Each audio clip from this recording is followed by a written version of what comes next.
हाँ जी मेरे दोस्तों, आप सभी का स्वागत है एक और नई वीडियो के अंदर। हमने लास्ट 2 चैप्टर्स का रिवीजन कर लिया है, जो कि फर्स्ट चैप्टर है और सेकंड चैप्टर है साइंस का। आज हम करने वाले हैं थर्ड चैप्टर, जो कि है मेटल्स एंड नॉन मेटल्स।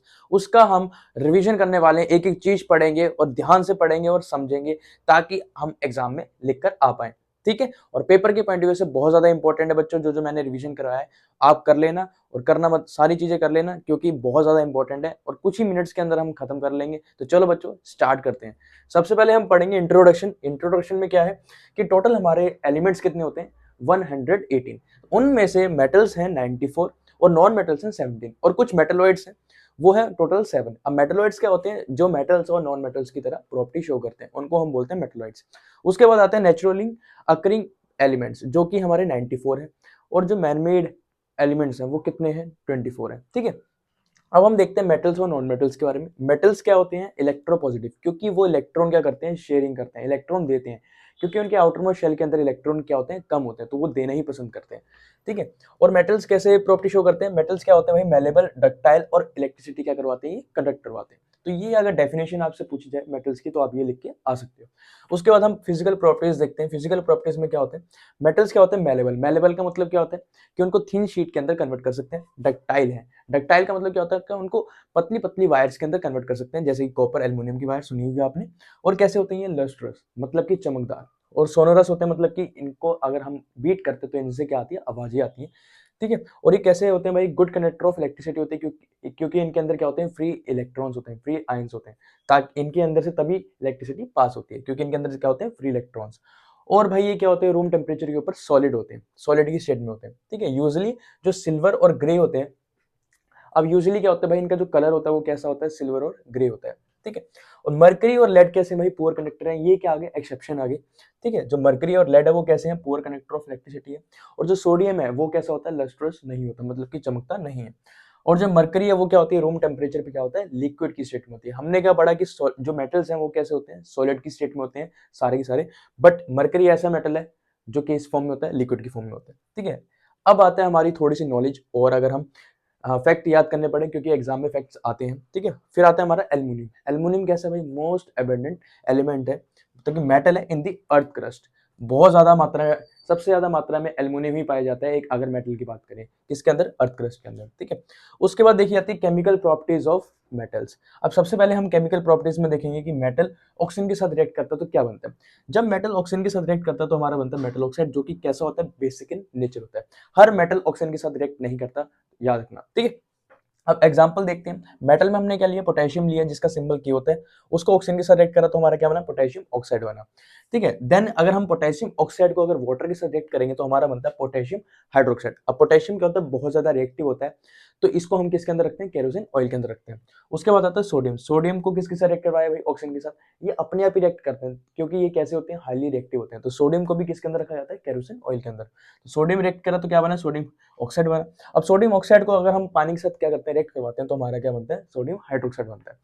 उसके बाद नेक्स्ट एग्जांपल है हमारा एल्युमिनियम। अब एल्युमिनियम ना सीधा डायरेक्टली ऑक्सीजन के साथ रिएक्ट नहीं करता, उसको थोड़ा सा जलाना पड़ता है, तब वो जाके ऑक्सीजन के साथ रिएक्ट करता है, हमारा क्या बनता है, एल्युमिनियम ऑक्साइड।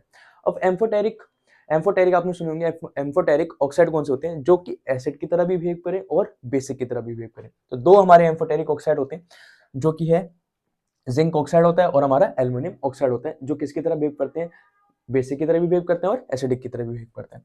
तो हमारा नेक्स्ट एग्जांपल वही है जिंक। अगर जिंक को हमने जलाया तो वो किसके साथ रिएक्ट करेगा भाई, ऑक्सीजन के साथ रिएक्ट करेगा, तो हमारा क्या बनाएगा, जिंक ऑक्साइड बनाएगा। ये भी कैसा है, एम्फोटेरिक ऑक्साइड है।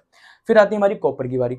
अब कॉपर को ना थोड़ा बहुत ज्यादा हीट करना पड़ता है, मतलब कि जलाना पड़ता है स्ट्रांगली, तब वो जाके ऑक्सीजन के साथ रिएक्ट करता है और क्या बनाता है, हमारा कॉपर ऑक्साइड बनाता है। अब नेक्स्ट हमारी रिएक्शंस हैं, वो है मेटल की वाटर के साथ। अब मेटल वाटर के साथ जब वो रिएक्ट करता है तो हमारा क्या बनता है, मेटल हाइड्रोक्साइड प्लस में हाइड्रोजन गैस बनती है। बट जब मेटल वाटर के साथ, मतलब कि जो वाटर के पार्टिकल्स होते हैं, मॉलिक्यूल्स होते हैं स्टीम की फॉर्म में, उसके साथ अगर रिएक्ट करता है तो हमारा क्या बनता है, मेटल ऑक्साइड और हाइड्रोजन गैस बनती है। ठीक है ना, यहाँ स्टीम है, मतलब कि क्या है, ये वेपर की फॉर्म में है वाटर। एग्जाम्पल देखते हैं, जो पोटेशियम है वो हमारा ठंडे पानी के साथ ही रिएक्ट कर जाता है, क्योंकि ये बहुत ज्यादा रिएक्टिव है, तो हमारा क्या बनता है, पोटेशियम हाइड्रोक्साइड बनता है और हाइड्रोजन गैस, और बहुत ज्यादा हीट जनरेट होती है। अब यहाँ पर हीट भी जनरेट हो रही है और हाइड्रोजन गैस भी रिलीज हो रही है, तो यहाँ पर क्या लग जाती है, आग लग जाती है। किसकी वजह से, हाइड्रोजन गैस की वजह से।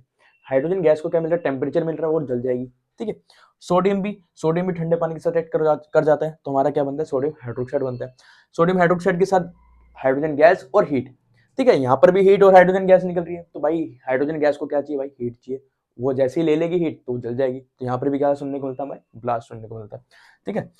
फिर हमारा आता है कैल्शियम। कैल्शियम भाई ठंडे पानी के साथ ही रिएक्ट कर जाता है, क्योंकि वो भी कैसा है, बहुत ज्यादा रिएक्टिव होता है। तो क्या बनता है हमारा, कैल्शियम हाइड्रोक्साइड, और यहाँ पर हाइड्रोजन गैस रिलीज होती है, बट यहाँ पर हीट रिलीज नहीं होती, यहाँ पर क्या हुई, हाइड्रोजन गैस रिलीज हुई। अब जो कैल्शियम हाइड्रोक्साइड बना है, ठीक है, उसके आसपास टिकी हो जाएगी, मतलब कि चिपक जाएगी, कौन, हाइड्रोजन गैस। अब जब ये चिपक जाएगी तो भाई उस चीज को क्या बना देगी, हल्की बना देगी, तो ये क्या करने लग जाता है, फ्लोट करने लग जाता है पानी के ऊपर। ऐसे मैग्नीशियम, मैग्नीशियम को भी हम किसके साथ रिएक्ट करवाते हैं, गर्म पानी के साथ, ठंडे पानी के साथ रिएक्ट नहीं करता ये, इसको करवाते हैं हम गर्म पानी के साथ। तो ये हमारा बनता है मैग्नीशियम हाइड्रोक्साइड और हाइड्रोजन गैस। यहाँ पर भी सेम केस है, जो मैग्नीशियम हमारा बना उसके साथ क्या चिपक जाएगी, हाइड्रोजन गैस, तो उसको ऊपर फ्लोट करवाएगी, ठीक है, क्योंकि जब गैस किसी चीज के साथ चिपक जाती है या उसके अंदर आ जाती है तो वो चीज ऊपर फ्लोट करने लग जाती है, ठीक है। हमने एग्जांपल देख लिया, अब आप देखते हैं एल्युमिनियम। एल्युमिनियम हमारा वाटर के साथ रिएक्ट नहीं करता, वो किसके साथ रिएक्ट करता है, वाटर वेपर के साथ, जो कि किस फॉर्म में होता है, स्टीम की फॉर्म में होता है, आपको सबको पता है, ठीक है। एल्युमिनियम जब वाटर वेपर के साथ रिएक्ट करा तो क्या बनेगा भाई, हमारा aluminium oxide plus hydrogen gas बनेगी, ठीक है। हमने देखा था कि स्टीम के साथ जब रिएक्ट करता है तो हमारा क्या बनता है, मेटल ऑक्साइड बनता है। तो यहाँ पर वही बना, एल्युमिनियम ऑक्साइड बना और हाइड्रोजन गैस बनी। फिर हमारा आता है भाई मेटल जब एसिड के साथ रिएक्ट करता है तो क्या बनता है हमारा, metal salt plus hydrogen gas बनती है। एग्जांपल में, अब यहाँ पर ना एग्जांपल में क्या होता है कि जितने भी मेटल्स हैं वो एसिड के साथ रिएक्ट कर जाते हैं, बट कुछ ऐसे मेटल्स हैं या कुछ ऐसे एसिड्स हैं जो रिएक्ट नहीं करते। जैसे कि हमने क्या लिया, कोई भी मेटल ले लिया और हमने उसको HNO3 के साथ रिएक्ट करवाया।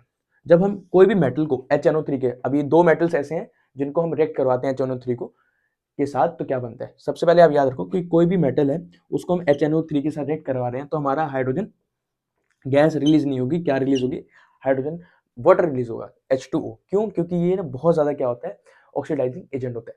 तो ये क्या कर लेता है भाई, ऑक्सीजन को दे देता है, ठीक है ना, ऑक्सीजन को क्या कर लेता है, दे देता है, तो हमारा क्या बना देता है, वाटर बना देता है। बट ऐसे दो मेटल्स हैं जिसको हम HNO3 के साथ रिएक्ट कराएंगे तब भी हमारा वाटर नहीं बनने वाला, तब क्या बनेगा, हमारा हाइड्रोजन गैस ही बनेगी, ठीक है। जैसे कि मैग्नीशियम और मैग्नीज, इन दोनों को अगर हम HNO3 के साथ रिएक्ट करवाते हैं तो हमारा क्या बनता है, सॉल्ट तो बनेगा ही, और हमारी क्या बनेगी, हाइड्रोजन गैस, वाटर नहीं बनेगा, क्योंकि इस केस के अंदर जो HNO3 है वो ऑक्सीडाइजिंग एजेंट नहीं अच्छे से परफॉर्म कर पाता। बाकी जितने भी मेटल्स हैं अगर वो HNO3 के साथ रिएक्ट करेंगे तो हमारा वाटर बनेगा, हाइड्रोजन गैस नहीं बनेगी, तो याद रखना इंपॉर्टेंट है।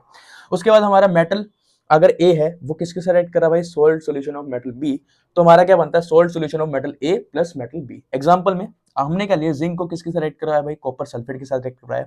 अब जिंक क्या होता है, कॉपर से ज्यादा रिएक्टिव होता है, तो जिंक क्या करेगा, कॉपर को डिस्प्लेस कर देगा, तो हमारा क्या बन जाएगा, जिंक सल्फेट बन जाएगा, प्लस में कॉपर अकेला रह जाएगा। फिर आता है भाई हमारी अगली रिएक्शन, जो मेटल को किसके साथ रिएक्ट करवाया, क्लोरीन गैस के साथ। अब मेटल को जब क्लोरीन गैस के साथ रिएक्ट करवाया तो हमारा क्या बनता है, मेटल क्लोराइड। एग्जांपल में सोडियम के साथ किसको रिएक्ट करवाया, क्लोरीन गैस को रिएक्ट करवाया, तो हमारा क्या बनेगा, सोडियम क्लोराइड बनेगा।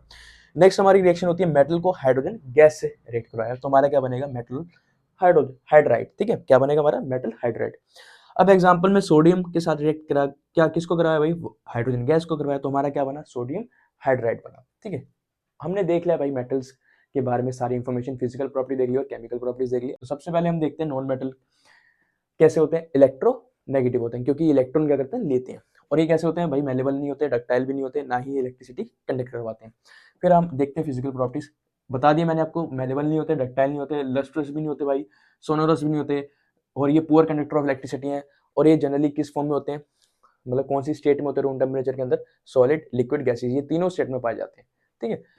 और भाई इनका कलर्स भी क्या होता है, डिफरेंट डिफरेंट होते हैं, सबके अलग अलग होते हैं, ठीक है। अब ग्रेफाइट कैसा भाई, गुड कंडक्टर ऑफ इलेक्ट्रिसिटी। हमने देखा कि नॉन मेटल्स क्या होते हैं, पुअर कंडक्टर ऑफ इलेक्ट्रिसिटी होते हैं, बट जो हमारा ग्रेफाइट है, जो किसका एलोट्रोप है, कार्बन का एलोट्रोप है, वो कैसा होता है, गुड कंडक्टर ऑफ इलेक्ट्रिसिटी होता है। डायमंड भी हमारा कैसा है, लस्ट्रस है। अभी हमने देखा कि भाई नॉन मेटल्स कैसे होते हैं, नॉन लस्ट्रस होते हैं, बट डायमंड हमारा कैसा है, लस्ट्रस, ये चमकता है, आप सभी को पता है।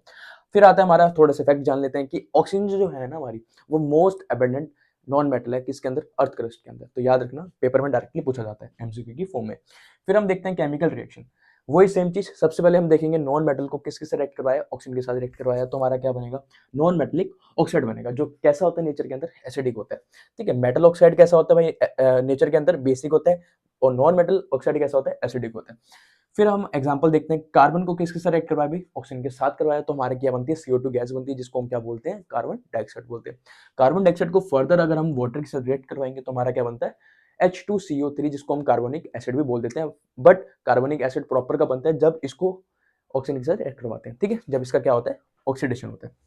देन हमारी नेक्स्ट जो रिएक्शन है वो होती है, नॉन मेटल को किसके साथ रिएक्ट करवाया, वाटर के साथ, बट ये रिएक्शन होती नहीं है, ठीक है। नॉन मेटल को एसिड के साथ भी रिएक्ट नहीं करवा सकते, रिएक्शन होगी नहीं, क्योंकि नॉन मेटलिक कैसा होता है भाई, एसिडिक होता है, एसिड एसिड नहीं मिलते।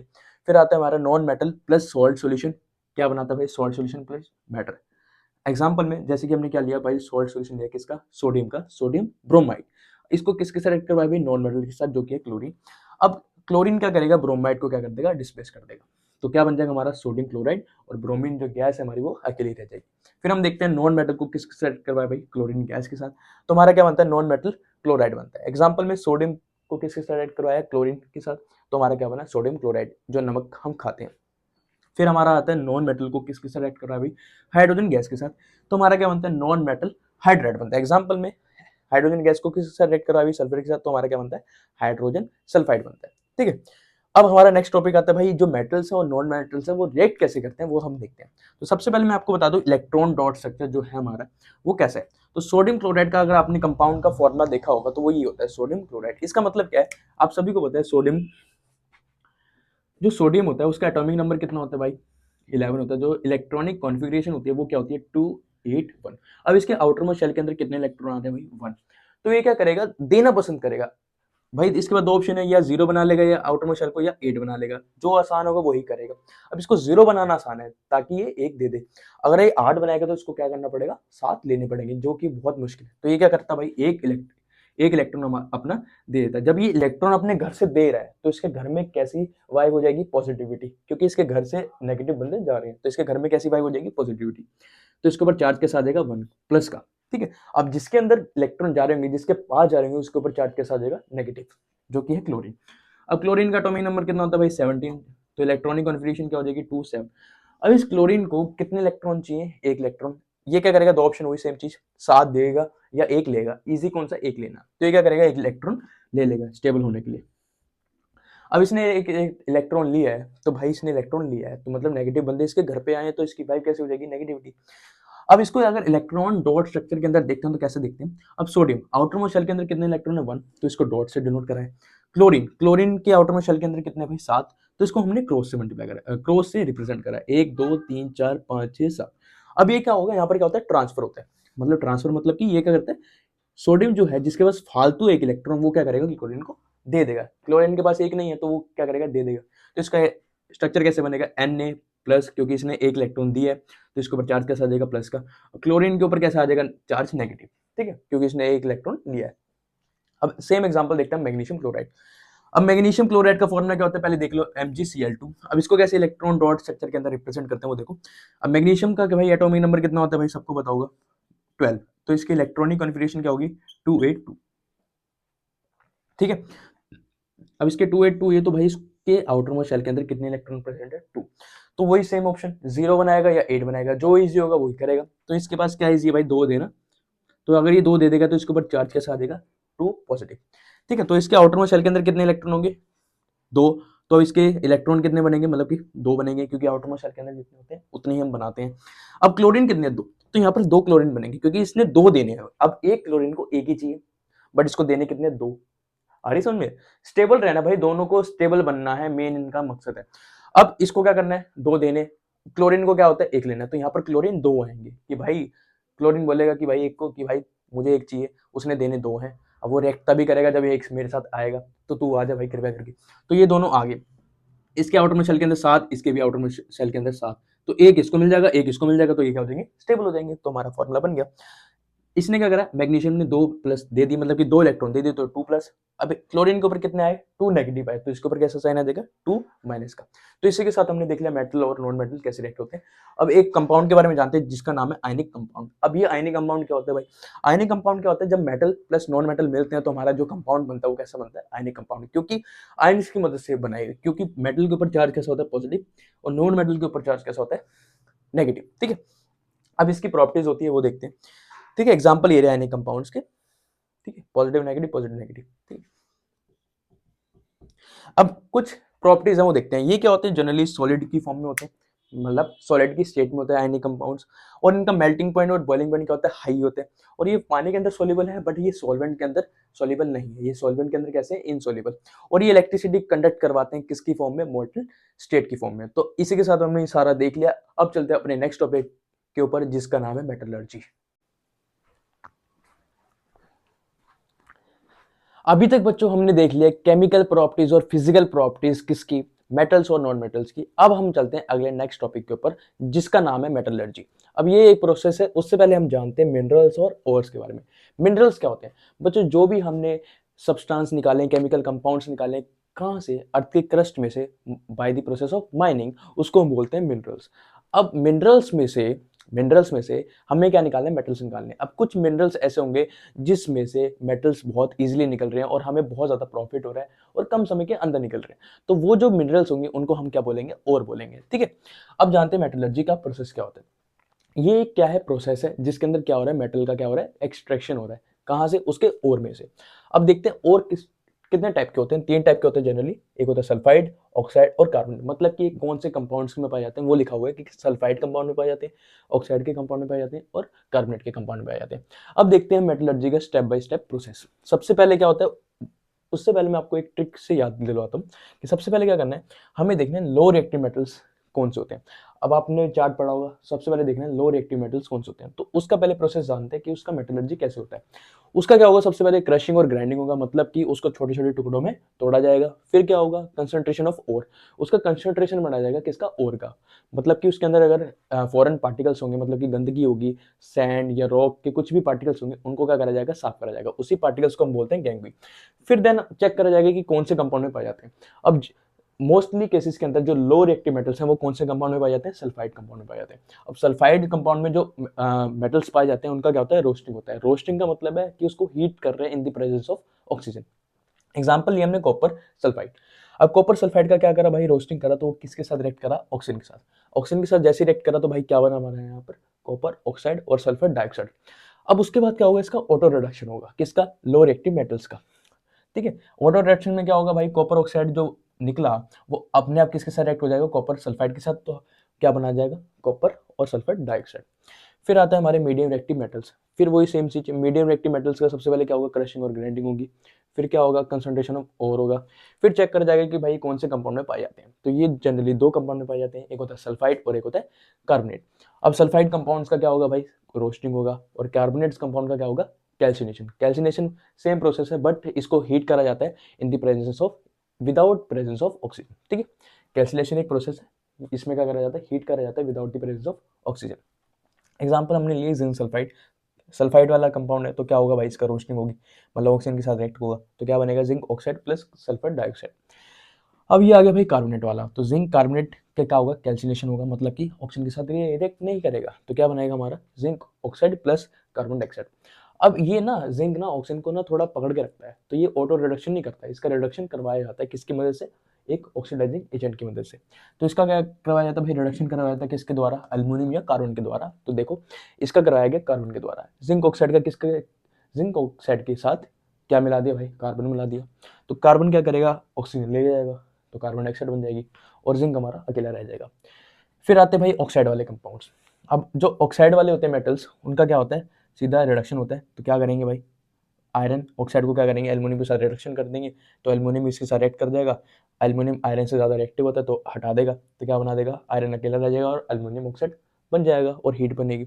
अब जो आयरन यहाँ पर बना वो कौन सी स्टेट में बना है, मोल्टन स्टेट के अंदर, मतलब लिक्विड स्टेट के अंदर। और ये रिएक्शन जो है वो है थर्माइट रिएक्शन, जो कि हमारे रेलवेज में इस्तेमाल होती है, रेलवे ट्रैक के अंदर इस्तेमाल होती है, इंपॉर्टेंट है बहुत। फिर आते हैं हमारे हाईली रिएक्टिव मेटल्स। अब इनका क्या होगा, पहला स्टेप सेम, सेकंड स्टेप भी सेम। फिर होता है इनका डायरेक्टली क्या, इलेक्ट्रोलाइसिस। मतलब इन कंपाउंड्स को इलेक्ट्रिसिटी की मदद से क्या करा जाता है, ब्रेक डाउन करा जाता है, तोड़ा जाता है। एक तरीके से कौन सी रिएक्शन होगी, डिकम्पोजिशन रिएक्शन होगी। तो भाई सोडियम क्लोराइड एग्जांपल, ये सोडियम क्लोराइड किसके अंदर टूट जाएगा, सोडियम प्लस और क्लोरीन गैस के अंदर। एग्जाम ये देखो पूरा का पूरा प्रोसेस है, ये समझते हैं एक बार। तो एक बीकर लिए, उसमें 2 इलेक्ट्रोड्स लिए, एक एनोड एक और कैथोड, और हमने क्या डाल दिया, मोल्टन स्टेट के अंदर क्या डाल दिया, सोडियम क्लोराइड डाल दिया। अब जैसे इलेक्ट्रिसिटी पास होगी तो जो सोडियम प्लस वाले वो किसके पास जाएंगे, नेगेटिव इलेक्ट्रोड के पास, जिसका नाम होता है कैथोड। और जो क्लोरीन है वो किसके पास जाएंगे भाई, पॉजिटिव चार्ज के पास, क्यों, क्योंकि उनके ऊपर चार्ज कैसा है, नेगेटिव है। अब ये रिएक्शन है, एक बार देख लो कैथोड के ऊपर क्या रिएक्शन हुई भाई, कैथोड के ऊपर क्या रिएक्शन हुई कि सोडियम प्लस आया, उसने क्या लिए, इलेक्ट्रॉन लिए और क्या बना दिया, सोडियम बना दिया, न्यूट्रल बना गया। और एनोड के ऊपर क्या हुआ भाई, क्लोरीन गई और उसने क्या करा, अपने में से इलेक्ट्रॉन दे दिया। ठीक है, अपने में से इलेक्ट्रॉन दे दिया तो भाई क्लोरीन के ऊपर चार्ज कैसा आ जाएगा, कोई भी चार्ज नहीं होगा। ठीक है, फिर हम देखते हैं इलेक्ट्रोलाइटिंग रिफाइनिंग ऑफ मेटल्स। अब जो भी ये जो मेटल्स निकले हैं, ये वाले जो मेटल्स निकले हैं, ये वाले जो मेटल्स निकले ये कैसे हैं, अभी रिफाइन नहीं है, ये प्योर नहीं है, तो इनका क्या होता है, इलेक्ट्रोलाइटिक रिफाइनिंग होता है मेटल्स का। ठीक है, जो ये वाले हाईली रिएक्टिव मेटल्स थे इनका तो सीधा डायरेक्टली यही होगा। जो ये वाले थे ना, इनका लास्ट में क्या होता है भाई, मेटल्स का रिफाइनिंग होता है, वो भी किसकी वजह से, इलेक्ट्रिसिटी की मदद से। तो वो देखते हैं हमारे सिलेबस के अंदर किसका है, सिर्फ कॉपर का ही है। तो हम देखते हैं एग्जाम्पल में, तो हमने लिया बेकर, 2 इलेक्ट्रोड्स लिए, एनोड के ऊपर क्या लगाया भाई, इम्प्योर कॉपर लगा दी हमने, जो भी हमने यहाँ से एक्सट्रैक्ट करी थी। और इसमें क्या है भाई, कैथोड, कैथोड के ऊपर क्या लगाया भाई, हमने प्योर कॉपर की स्ट्रिप लगा दी। और हमने जो सॉल्यूशन डाला वो कैसा डाला है, एसिडिफाइड सॉल्यूशन डाला है, किसका, उसी के कंपाउंड का, जो हमने रिफाइन करना है उसी कंपाउंड का हमने सॉल्यूशन डाल दिया, कॉपर सल्फेट का। ठीक है, इसको बोलते हैं इलेक्ट्रोलाइट्स। अब इलेक्ट्रिसिटी जैसे ही पास होगी तो ये रिएक्शंस होगी। एनोड के ऊपर कौन जाएगा भाई सॉरी एनोड के ऊपर कौन जाएगा भाई, कॉपर जाएगा, वो क्या करेगा, अपने अंदर में से इलेक्ट्रॉन निकाल देगा, तो क्या बना देगा, कॉपर 2+। अब जो कॉपर 2+ है वो कैथोड के ऊपर जाएगा और उसके पास कौन मिल जाएगा, इलेक्ट्रॉन मिल जाएंगे, तो वो क्या बना देगा, Cu बना देगा, सिंपल। तो ये थी electrolytic refining of copper. Important है, याद कर लेना बच्चों। ठीक है, फिर आता हमारा कोरोजन, ये हमने फर्स्ट चैप्टर के अंदर पढ़ लिया है, बट फिर भी थोड़ा सा देख लेते हैं। ठीक है, कंडीशंस नेसेसरी फॉर रस्टिंग। अब रस्टिंग के लिए जो कंडीशंस चाहिए वो क्या है, दो, एक ऑक्सीजन होनी चाहिए मतलब एयर होनी चाहिए, और एक क्या होना चाहिए, मॉइस्चर मतलब कि वाटर होना चाहिए। ठीक है, तीन हमारे ये एक्सपेरिमेंट है, मतलब कि एक्टिविटी है, उसके अंदर क्या लिया हमने, 3 टेस्ट ट्यूब लिए। एक टेस्ट ट्यूब के अंदर हमने क्या डाला, कैल्शियम क्लोराइड कंपाउंड डाला। ठीक है, और उसके अंदर क्या डाली, आयरन नेल, तीनों के अंदर आयरन नेल डालेंगे। एक के अंदर हमने क्या डाला, कैल्शियम क्लोराइड डाला, जो कि क्या करता है, सारी की सारी जो वेट एयर होती है उसको क्या कर लेता है, ड्राई कर लेता है, सुखा देता है। ठीक है, और दूसरे वाले में क्या डाला भाई, हमने बॉयल वाटर डाला, उसके ऊपर एक लेयर बिछा दी किसकी, ऑयल की। तीसरे वाले में डाला हमने क्या, बॉयल वाटर नहीं डाला, इसके अंदर अनबॉयल क्या डाला, वाटर डाला, और ऊपर क्या, एयर है। तो किस केस के अंदर रस्ट लगेगा, मतलब जंग लगेगा, तो पहले केस के अंदर जंग नहीं लगेगा, क्यों, क्योंकि यहाँ पर मॉइस्चर नहीं है, ऑक्सीजन है बट यहाँ पर मॉइस्चर नहीं है। सेकंड वाले केस के अंदर क्या होगा भाई, वाटर तो है, मतलब कि मॉइस्चर तो है बट ऑक्सीजन नहीं है, तो जंग लगेगा नहीं। तीसरे वाले केस में दोनों चीजें ही अवेलेबल है, ऑक्सीजन भी अवेलेबल है, मतलब एयर भी अवेलेबल है और वाटर भी अवेलेबल है, तो इस केस के अंदर क्या होगा, जंग लग जाएगा। फिर हमारा जो लास्ट इसके अंदर क्या आता है, एक इंपॉर्टेंट टॉपिक आता है जिसका नाम है प्रिवेंशन ऑफ रस्टिंग। अब प्रिवेंट कैसे कर सकते हैं रस्टिंग से, वो कर सकते हैं हम बहुत सारे मेथड से। पहला मेथड है पेंटिंग, पेंट कर दो भाई, ऑक्सीजन की प्रेजेंस खत्म हो जाएगी, मतलब कि ऑक्सीजन के साथ वो रिएक्ट ही नहीं करेगा क्योंकि बीच में एक लेयर आ गई। दूसरा मेथड, अप्लाइंग ग्रीस और ऑयल, ग्रीस भी कर दो और ऑयल डाल दो, ये क्या करते हैं, कॉन्टैक्ट में नहीं आने देते किसको, ऑक्सीजन को। ठीक है, मेटल के साथ। गैल्वेनाइजेशन, ये बहुत अच्छा प्रोसेस है, इसके अंदर क्या होती है भाई, मेटल के ऊपर कोटिंग, मतलब एक लेयर बिछाई जाती है किसकी, जिंक की। जिंक क्या करता है, ऑक्सीजन के साथ रिएक्ट करके ना एक लेयर बना लेता है जो कि बहुत ज्यादा स्ट्रॉन्ग होती है, जो कि रस्ट को नहीं लगने देती। फिर हमारा होता है टिन प्लेटिंग। अब इसके ऊपर ये भी क्या एक तरीके से गैल्वेनाइजेशन है, इसके अंदर क्या करा जाता है, टिन की प्लेटिंग करी जाती है, मतलब टिन की लेयर बिछाई जाती है मेटल के अराउंड। फिर आते हैं हमारे अलॉयस। अलॉयस क्या है भाई, होमोजीनियस मिक्सचर है भाई, ये 2 या 2 से ज्यादा, 2 या 2 से ज्यादा मेटल्स या नॉन मेटल्स का। ठीक है, एग्जाम्पल दिए मैंने, ये इंपॉर्टेंट है, ये डायरेक्टली एग्जाम में आ सकते हैं आपके। पहला एग्जाम्पल है ब्रास। अब ब्रास किससे बना होता है, कॉपर प्लस जिंक। अब कॉपर कितना परसेंट होता है, 80%, और जिंक कितना परसेंट होता है, 20%। फिर आता है ब्रॉन्ज। ब्रॉन्ज के अंदर भी किससे बना होता है भाई, कॉपर प्लस टिन से। फिर आता है सोल्डर, ये किससे बना होता है, लेड और टिन से। फिर स्टील, स्टील किससे बना होता है, आयरन प्लस कार्बन से। फिर आता है हमारा ड्यूरा एल्यूमिनियम, क्या बोलते हैं भाई इसे, ड्यूरालियम, क्या बोलते हैं इसे, ड्यूरालियम, और दूसरा नाम क्या बोलते हैं इसे, ड्यूराल्यूमिन, क्या बोलते हैं, ड्यूराल्यूमिन। अब ये किससे बना होता है, एल्युमिनियम, कॉपर, मैग्नीशियम और मैग्नीज से बना होता है। लास्ट हमारा अमलगम। अमलगम किससे बना होता है, सिल्वर प्लस में मेटल। अब मेटल कौन सा होना चाहिए, सिल्वर होना चाहिए, मतलब कि मरकरी होना चाहिए, टीन होना चाहिए, जिंक होना चाहिए, ये सिल्वर ही होना चाहिए। ठीक है, तो हमने ये पूरा का पूरा चैप्टर रिवाइज कर लिया है कुछ मिनट्स के अंदर। आपको अच्छा लगा होगा, आपने अच्छे से समझा होगा, और अच्छे से याद कर लेना ताकि आप एग्जाम में लिख पाओ। अगर आपको वीडियो अच्छी लगी हो तो चैनल को सब्सक्राइब और वीडियो को लाइक करना मत भूलना। तो हम मिलते हैं आपको नेक्स्ट वीडियो के अंदर, जब तक के लिए बाय बाय।